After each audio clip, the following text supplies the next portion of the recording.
Good morning, everyone. Welcome to another exciting session of Exploring by the Seat of Your Pants. My name is Geographically, and for those who don't know, we're all about bringing science, adventure, and conservation into classrooms across North America and hopefully beyond. Really excited for today's connection. We're going to meet Justine Gosling today, and she's coming to us from a country we haven't visited yet today, up in the northern, in Svalbard. So I'm going to give Justine a little intro, and she's going to take over, and we're going to learn about some of her adventures. So Justine is an adventurer. She's been places like Finland, Svalbard, Norway, different expeditions. She actually just finished a run about 190 miles through the UK, visiting different sites from the Tudor time. So Henry the Seventh? Eight. Oh, the Eighth, Henry the Eighth.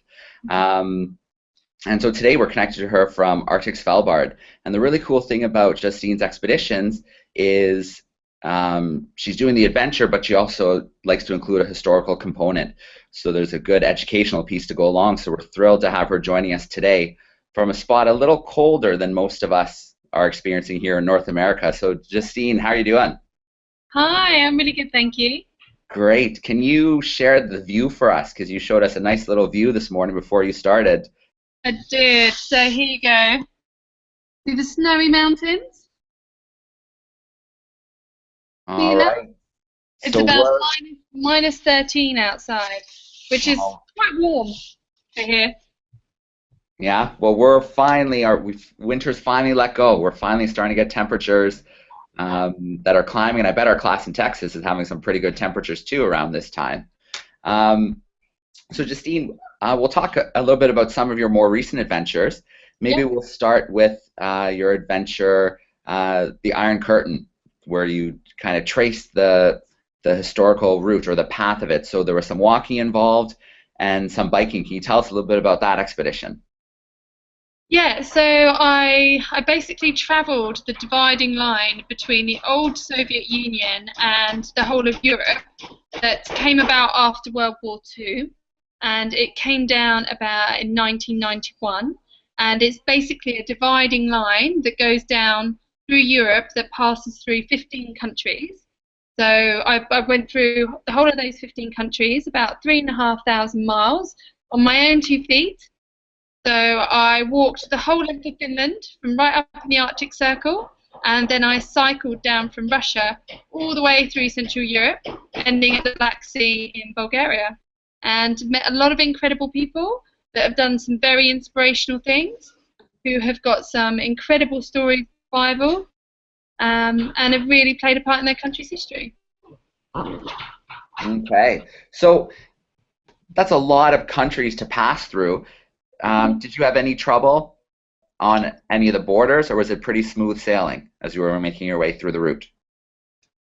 Because most of it's Europe, because most of it is in the Schengen region, and by Schengen I mean that you have open borders, so you don't need to go through passport control, you don't have to get your passport out to show that you're going to another country. Normally I was just cycling on through a farmer's field, and you didn't even know that you'd gone from one country to the next because there was no barriers, no guards, not even a sign, so it was pretty easy most of the way.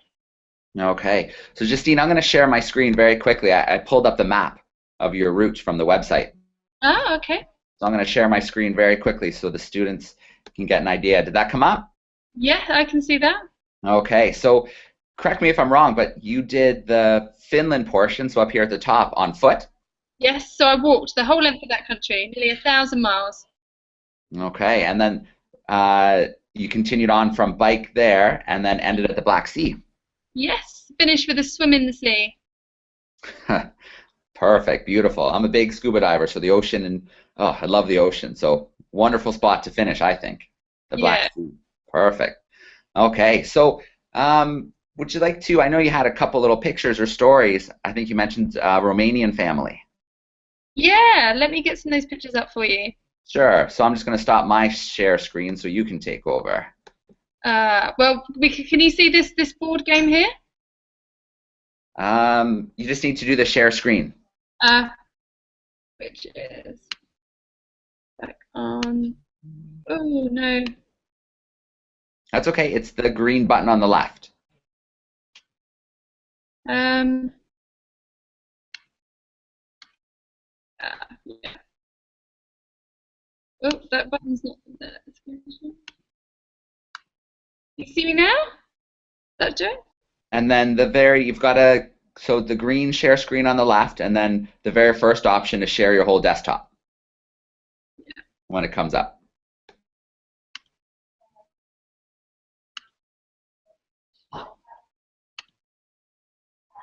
Yeah, there we go. Got it. All right, there, Yeah. we're on the right track. I see me. Okay, can you see the board game? Yep. So, do many of you play Monopoly at home? Thumbs up if you guys play Monopoly. Oh yeah, lots of hands. Yeah. So normally Monopoly is played and there's a bit of squabbling, a bit of trying to get money off everybody else and steal people's homes and a bit of rivalry, yeah? Absolutely. Well, in Europe, when the Iron Curtain, when that wall was up, that version of Monopoly was actually banned by the government, and instead they had this alternative version of Monopoly. So, as you can see, it's still much the same. You still go around the board, but instead of looking to acquire hotels and houses, you then instead work hard to buy a house, and you then go around the board trying to earn money to furnish that house. And if you look around the board here, so I know it's in Russian, but you're punished if you smoke, if you leave taps on, if you litter, and you're rewarded for if you help do well at school, if you help other people, and if you do your homework. See this one? So yeah, it's a very, very different feel than your normal Monopoly. Definitely. So how do you win? It doesn't have the competitive edge. Instead, you just try to better yourself by working hard and getting a nice house and nice furniture, and being a good person and not a greedy one, trying to steal everyone's hotels. All right then. Well, I guess it sounds like everybody's successful in that version of Monopoly. Yeah, yeah. You like some more photos? Oh, absolutely. Okay. I'd like to tell you about a family I met in Romania. So, oh, actually, before I get there, would you like to see the world's second largest building? Sounds good. Yeah? So, look at this.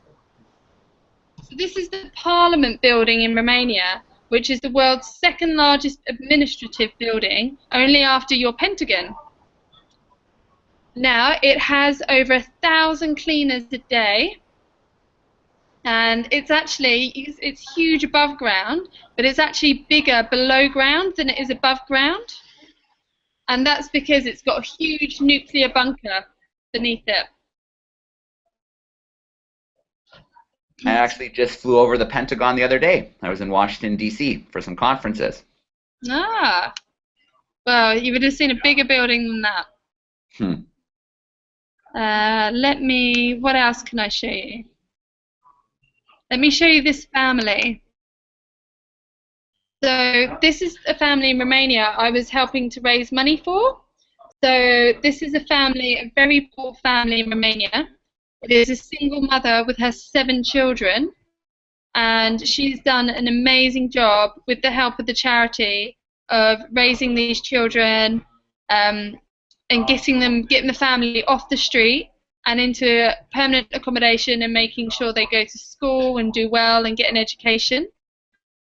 You can see in the background, it actually looks like they're in a really nice flat, but there's 8 of them in a 2-bedroom flat, so it's a very small flat, but it's very nicely decorated because through the charity, the family won the equivalent of a home makeover TV show, and so they had a big TV crew come in and make their very small flat really nice for them, and they're very proud of it.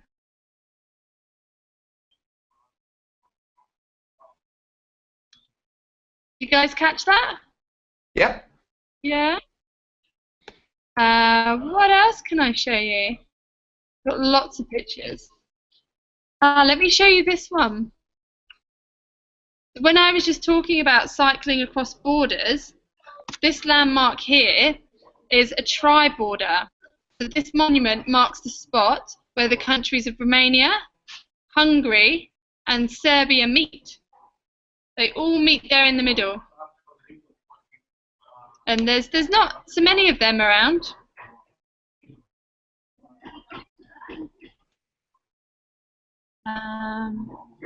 Maybe one more picture and we'll talk about your run. Oh, what recent trip.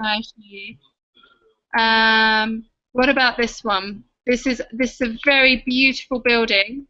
This is the Budapest Parliament building. But it's a very beautiful building. Yes, very, absolutely. So, Justine, yep. That expedition was obviously a long one. You covered a lot of ground. Yeah, your more recent one was a little bit closer to home. Yes. So your run, approximately 190 miles in the UK, visiting sites from the Tudor reign, so Henry VIII. Can you tell us a little bit about that trip?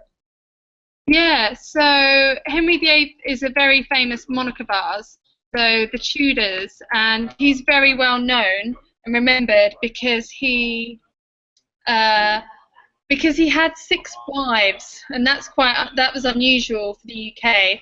He had 6 wives, but he chopped off 2 of their heads. He divorced 2. One died and one outlived him. So he's very famous because he's a very colourful character. And we were a Christian country, and we were aligned with the Pope and Rome. And he cut us off from the Pope and Rome so he could have more wives. And he was just known for being a big, fat, angry man. Justine, can I get you just to hit the share screen button again so we can see you? Oh, yeah.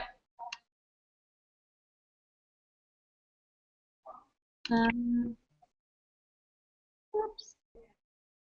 Stop sharing. Perfect. You're back. So, tell us about that run. How were the conditions? I imagine would be a little more amenities around compared to your trip to the Iron Curtain. Yes, there were. So for the first 3 days, it absolutely poured down, and it even snowed a little bit because we were in the middle of Hurricane Katie, to the point that my feet actually dyed a little bit black from they were stained black from the dye in my socks and my trainers where my feet were soaking through.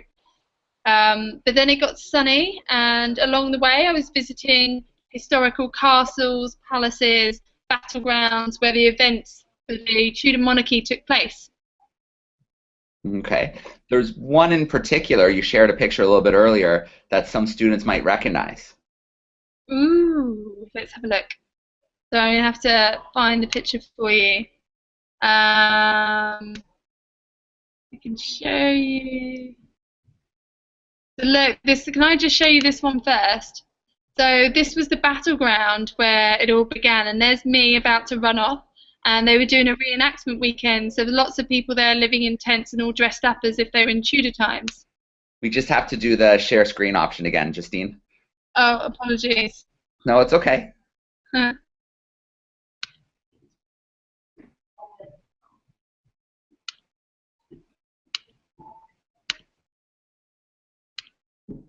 I'll get there.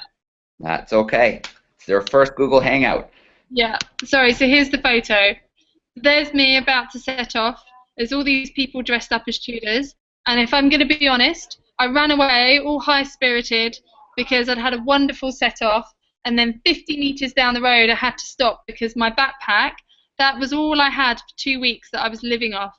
And it was so overfull that 50 meters into the road, it burst open, and all my clothes, my underwear, everything was all over the grass. Not the best way to start, but No. it wouldn't be an expedition if everything went smoothly.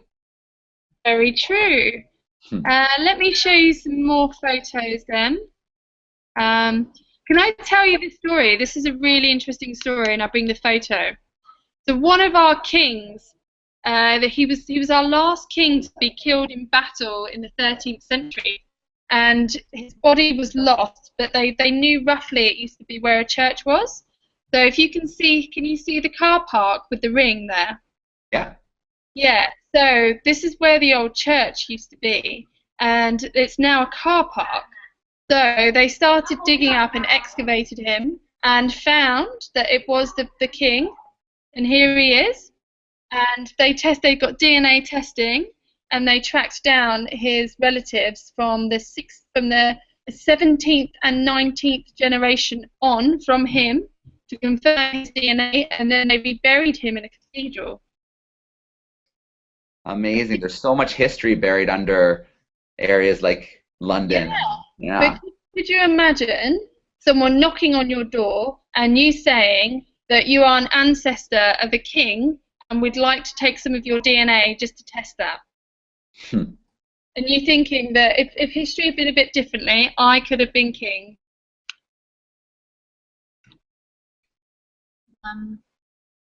There were some fantastic buildings I stopped off in. Anybody recognise this building? Put your hands up if anybody thinks it looks familiar. I can pick a classroom if somebody thinks they recognize it. Oh, I see a couple hands in Mrs. Amore's class in Texas. Does anybody think they recognize that building? Your microphone's on. They said it looks like a college to them, but they don't know what college. Ah. Some think it's a college. It's actually a former palace in just outside of London, and it's where one of the Tudor children were brought up before they became kings and queens. But you might recognise it because it was Batman's house and Lara Croft's house in Tomb Raider. So it was a house that featured in films. If you're Batman fans. This one here is where our current queen lives. It's Windsor Castle. It's also our queen's 90th birthday today, so it's a big day in England.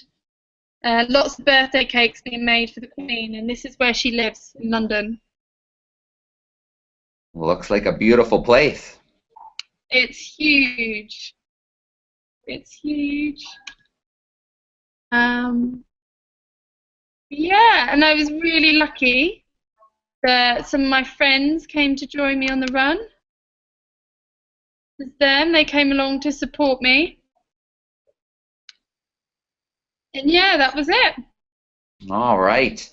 Looks like another fun adventure close to home. Let's go a little further from home. Let's go a little colder. So we know you're in Svalbard right now. Yes. And I know you're heading out shortly. So what are you up to? What are you doing in Svalbard? Svalbard is right up in the Arctic, right near the North Pole. And it's where the polar bears live. And I was actually lucky enough to see a polar bear a couple of days ago. But we have to be respectful for them, to respect that they're in their environment and not get too close. But we also don't want to get too close because we need to protect ourselves as well, because they're still big hungry bears. So I have been going out into the wilderness, seeing some amazing wildlife here. I've been going out on snowmobiles, having fun, scooting around on those. And in next week, I'm actually going to be doing a skiing expedition where I'm going to be going off into the middle of nowhere, and I'm going to be camping in the snow, and I'm going to be skiing and climbing some of the mountains here. Amazing. Sounds a lot more exciting than my next week or two. Would you like to see a video of the reindeers? Absolutely. Oh, I need to share my screen first. Has anyone seen any reindeers before? I see a couple hands coming up. Looks like a few hands in Oklahoma. Oh, lots of hands in Texas. Yeah. They are beautiful, beautiful animals. Let me put the video up. Sorry, the screen's going fast. That's okay. You share this video with me this morning, and it was fascinating. I had no idea this fact about reindeer. I think it's going to impress some of the students watching along. Oh, I hope so. Oh, I can show you first of all. Sorry, I'm just thinking as I'm passing it. Who would like to see some reindeer racing in slow motion? So this is brilliant. So they race reindeers down their high street with a steer behind them. So this is in slow motion. There we go. Wait for the reindeer with a steer behind.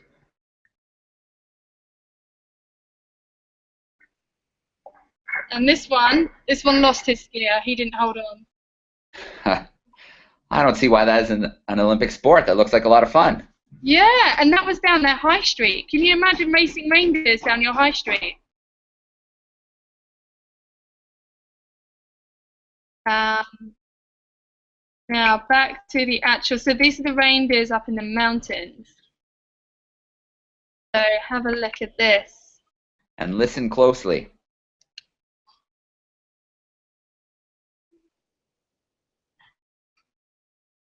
So I don't think you can hear it so well on this one, but isn't it beautiful?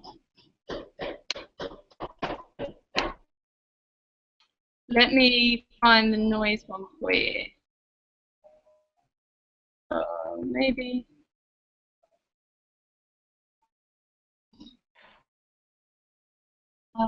Right at the other end. I love the landscape, all the blues and the grays and the whites. Yeah, it does look incredible. Oh, I know what I can ask you while you're looking. How is it right now? Does the sun set at all? No, it doesn't. So it's daylight here, 24 hours a day. How was that adjusting to sleeping? It's difficult. You have to have something over your eyes. So yeah, a lot of people find it difficult to sleep, but it's just because we're so far north. Yeah, we're so close to the North Pole. So apologies, I haven't got my photo album very well sorted. That's okay. The video is worth it. I know. I saw it this morning. Yeah, I hope so. There's lots of pictures of monkeys there. Monkeys and mountains. What's the population where you are right now? So the population is 2075. But so there are actually more polar bears living here than there are people. I imagine everywhere you go, someone has to be armed with you. Yes, so if you go outside the town, you have to have a gun with you to protect you and the bear. So yeah, there's more polar bears, and also there are more snowmobiles than there are people, and there are more snowmobiles than there are cars. So have a listen. I think it's this video. Yeah, can you hear that?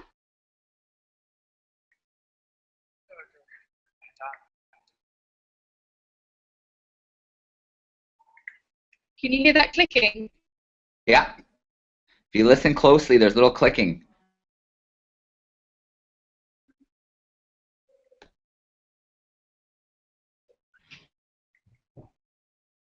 Yeah? And did you know that reindeers lose their antlers every year?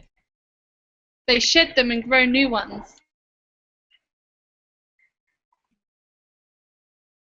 Yeah, that's them. Beautiful creatures. So what is that little clicking? Sounds like a little snapping sound when they walk. Yeah, so that is on their back heels. That is their tendons. The tendons on the back of their legs clicking. And it's completely normal, but it's a really lovely sound. It's just like this teeny little clicking. And if you get a big group of them together, you're in the wilderness, so it's completely silent. You can just hear this little clicking.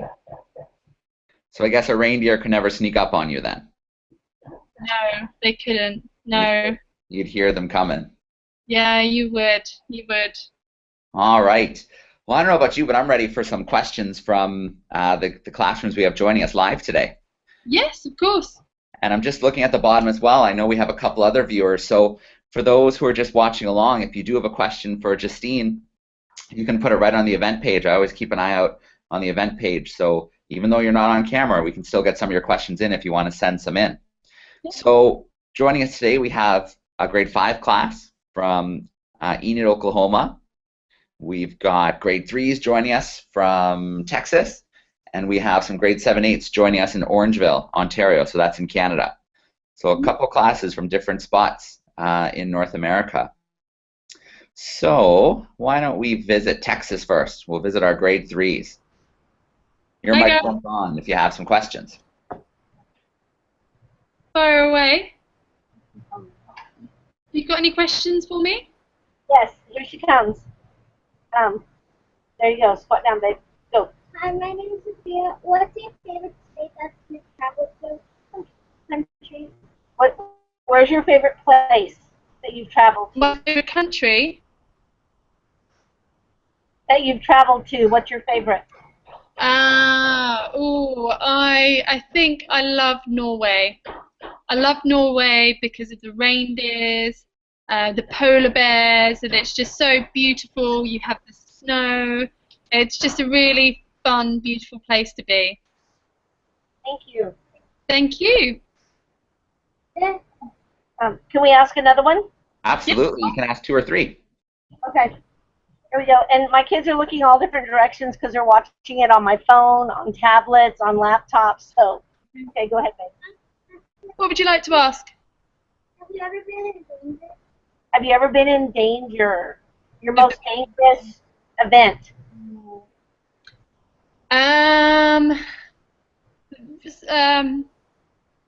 I've never been in danger, but you have to be sensible. So, for example, when you're out here in the wilderness where there are polar bears that can sneak up on you, you have to have a gun, you have to make sure you can see everything. No, I've never been in danger, but that's because I've been sensible and I've stuck to the rules and I've followed the advice from my guides and the local people that know the area. Good question. And that's a really good point, because usually when things do go wrong on something like an expedition or even something like scuba diving, it is maybe not following the rules or lack of training. So it is really important to prepare a lot for things like this. Yeah, a lot of accidents preventable. Yeah. Okay, one more question from Texas. No, babe.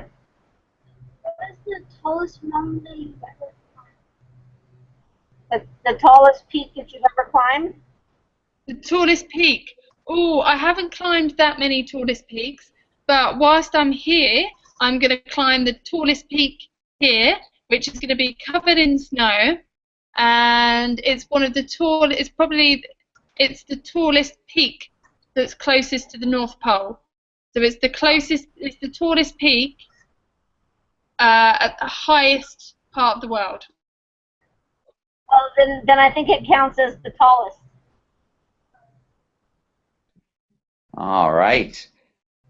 Great questions. Let's visit our grade 5s in Oklahoma. I'll turn your microphone on. And you can fire away with 2 or 3. Hi, guys. How many countries have you been in? Ooh, do you know what? I don't count. I don't count because it's not about picking countries off your list, and it's not about being able to say I've been to so many countries, because you could just spend a couple of days in a country and say you've been there and tick that off, but then you probably haven't seen that much of the country or met many of the people. So numbers of countries you visited, I don't think it's too important, and it's not something that I count, really. It's the experiences you have that matter and the people you meet. Absolutely, and the historical component that you bring into each expedition, I think, just adds such an important element to what you do. It gives your expedition a real purpose. Yeah, I think it's important to really learn about the country, learn about the people, go out and meet them, and that's why expeditions are great, because you're down on the ground, you're traveling slowly, so it allows you to really immerse yourself in the country. Okay, Gabby, do you have a hard time sleeping with the sun in your face? Yes, I would. I definitely would, because I mean, it's this light, and it's like this at 2 o'clock in the morning. So I have to wear a cover to kind of do this. Wear a cover over my eyes, otherwise it would be tricky. Good question. But alternatively, so at the moment it's 24-hour daylight, but they also have a period later in the year where it's dark for 24 hours. So even in the middle of the day, it's completely dark.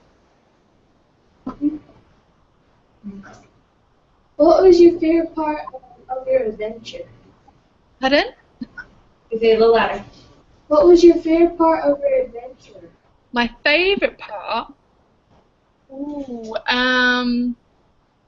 it's always really satisfying to get to the finish and be like, I've done it, I've succeeded, I've had lots of highs and lots of lows, and I've learned a lot, and just to look back and reflect on what an incredible experience it was. On this trip in particular so far, the highlight has to be seeing a polar bear in the wild. I've also seen a single-toothed walrus. They're big fat seals. They're called walruses that have like 2 big teeth. And there's one that's very well known around here that just has one that looks a bit silly. So he was cool to see. Very cool to see. All right. Before we jump over to our class in Orangeville, in Ontario, it was actually only about half hour from me, so not too far. The Northern Lights, Aurora Borealis, do you see them at night? Or I guess you don't, no. So you don't get to see them at all. No, it's the wrong season because it's light, but they do get fantastic Northern Lights up here in the winter.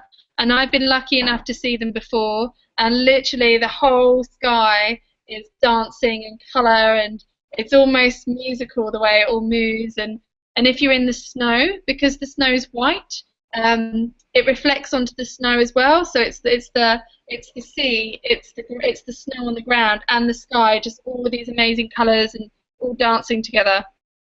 Beautiful. We're just a little too far south here in Ontario. Just a little too far. Yeah. All right, Mrs. McLaren, your mic is on. Okay, I'll ask on behalf of our students. So they weren't sure what the Iron Curtain is. So would you be able to just tell them in quickly what that is so that they can kind of make sense of what they were hearing? And that was a super cool Monopoly game. Did you actually see it? Yeah. One of my guides, he showed me. This is one of his childhood games, and it's a game that is the complete opposite of our version of Monopoly that we all know and love. What a beautiful artifact to just kind of discuss history and politics. Yes, it's perfect, and it's something that everybody understands. So you wanted to know what the Iron Curtain was. Well, after World War II finished in Europe, a lot of the countries were liberated by Russia from the Nazis. So the Nazis came and threw out the Nazis. But the problem was they then didn't leave, and they occupied these countries and installed their language, their authority, and basically took over. And so they expanded their country. And so that dividing line of countries was the Iron Curtain. And it meant that these countries were effectively in Russia and cut off from the rest of Europe. And their borders were the term the Iron Curtain. And then they all got independence when the Soviet Union collapsed in 1991, and then they could be themselves again. Does that make sense? Absolutely. Thank you for clarifying that. The other question that we have is, what is your favorite piece of technology you use when you're traveling? Ooh, good question. I have to, as much as you probably don't want to hear it, an iPhone is very useful to get onto Wi-Fi, to look up transport, to look up flights, local information. But if you're out in the wilderness, that's not going to work. That's not going to work for me when I'm here. So I have a satellite phone. And I can even tweet from my satellite phone. But obviously I can't plug it into the mountain to recharge it. So I also have to have solar chargers. So little solar panels that I can take with me to charge everything. But yes, they're my technology things. The sat phone, my iPhone if it's working, of course my camera to get lots of good photos, and I need my solar panel chargers to charge everything. Hey, that's great. And then just one last question. Can you spell the name of the place where you are right now so that Alex can Google it and we can see it on a map? Oh yes, it's Svalbard. So it's Svalbard.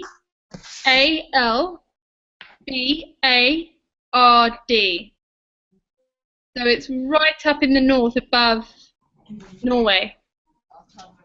You guys got it? Yes, we. Thank you. So it's at about 79 degrees north. So if you know about your latitudes, degrees of latitude, so the equator is 0, so somewhere down in Africa, and the North Pole is 90 degrees. So you sit on a line of latitude of where your country is in the world in terms of height. And so, as I said, the equator is 0, London's 51, where I am now in Svalbard is 78, and the North Pole at the top of the world is 90. Hey, that really helps us to understand that. Okay, so what do you eat there? Lots of reindeer meat. It's really tasty. Lots of reindeer meat. Here in Svalbard, they don't have any farms, and they can't grow anything because it's so cold. So they have to fly or ship all their food and anything they need in. But it's pretty good up here. They do have a lot of things.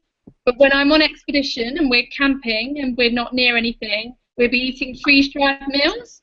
You can have like a bag of pasta that's all been dried and frozen, and then you add hot water to it to kind of moisten it up again. You get a bit fed up with them after a while. But I can have curries, I can have macaroni cheese, I can have spaghetti bolognese. It's not too bad. Doesn't sound. Even when I'm on expedition next week, we won't obviously be able to carry all our water for us, but there's no taps to get water from. So we'll be taking snow and melting it down for all our cooking and our drinking and perhaps the odd wash. Okay, so I have a question for you that, as a science teacher, it's something I think about a lot. Have you maybe seen any evidence or heard any stories from people living locally about climate change in the region? Yes, definitely. As soon as I landed at the airport, everyone was saying how it's exceptionally warm this year. Even though it's minus 13 and it goes down to minus 30, it's much, much warmer than it has ever been before. And because of that, a lot of the ice caps have melted, so they can take boats places where they wouldn't be able to normally because the sea will be frozen over. And so the polar bears have got a lot less space, and they're saying that there's a lot of hungry polar bears out there because there's not a lot of ice for them to fish for seals on, and they need the ice to catch their seals for dinner. Mm-hmm. Yes, it's even here in Ontario, we usually have much colder winters, much more snow, but very, very mild winter and not a lot of snow. So it is evidence of it is showing up in lots of other areas, and the Arctic and the Antarctic are kind of like the canary in the coal mine. There are areas that can kind of show some of the biggest impact of what's happening. Yeah, and they are the places that are most affected, or the first places to show change because of all the ice and how it melts. So it's very easy to see and measure the impact here. Okay. Well, Justine, I can't thank you enough for connecting with us today before you head out on your next adventure, and I absolutely can't wait to see some pictures and hear some stories from your time.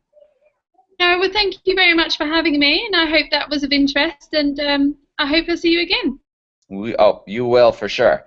I'd love to. Coming up. Yes, I would love to do some hangouts more specific to some of your expeditions, and I'm sure you have more planned for the future. I certainly do. Excellent. Well, Justine, again, thank you so much. In a minute, I'm going to turn the microphones on so the classrooms can say goodbye and thank you. And yeah, we'll definitely look forward to connect again in the future. And obviously, of course, safe travels, and hope you get to see a few more polar bears. Thank you very much. All right, classrooms, you guys were amazing.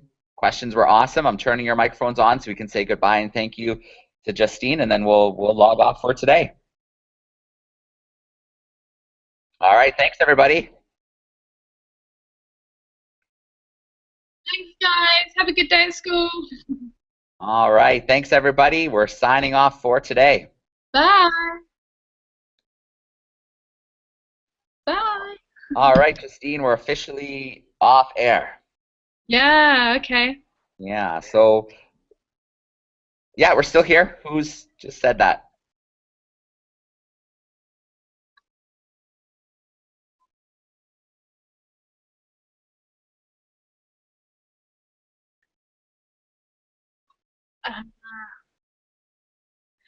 So I have a degree. I've been to school and I work in a hospital in the UK as a physiotherapist. And I'm very lucky that I've worked hard and I've been there for so long that I can work for a bit in the hospital and have my career, and then I can go off and do my adventures because I need to earn money to pay for my adventures. So a bit of both.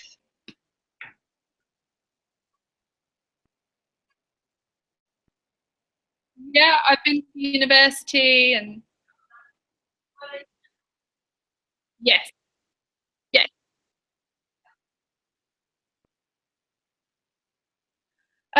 I do travel alone quite a bit, but sometimes I travel with friends or with groups. It depends on what I'm doing. Sometimes I can do things on my own. Sometimes, like when I'm here, I need specialist guides who know the area and know what they're doing to help me. Traveling on your own is great because it's more easy to meet people, but traveling with groups is fun too. No problem. Bye, guys. Have a good day. Bye.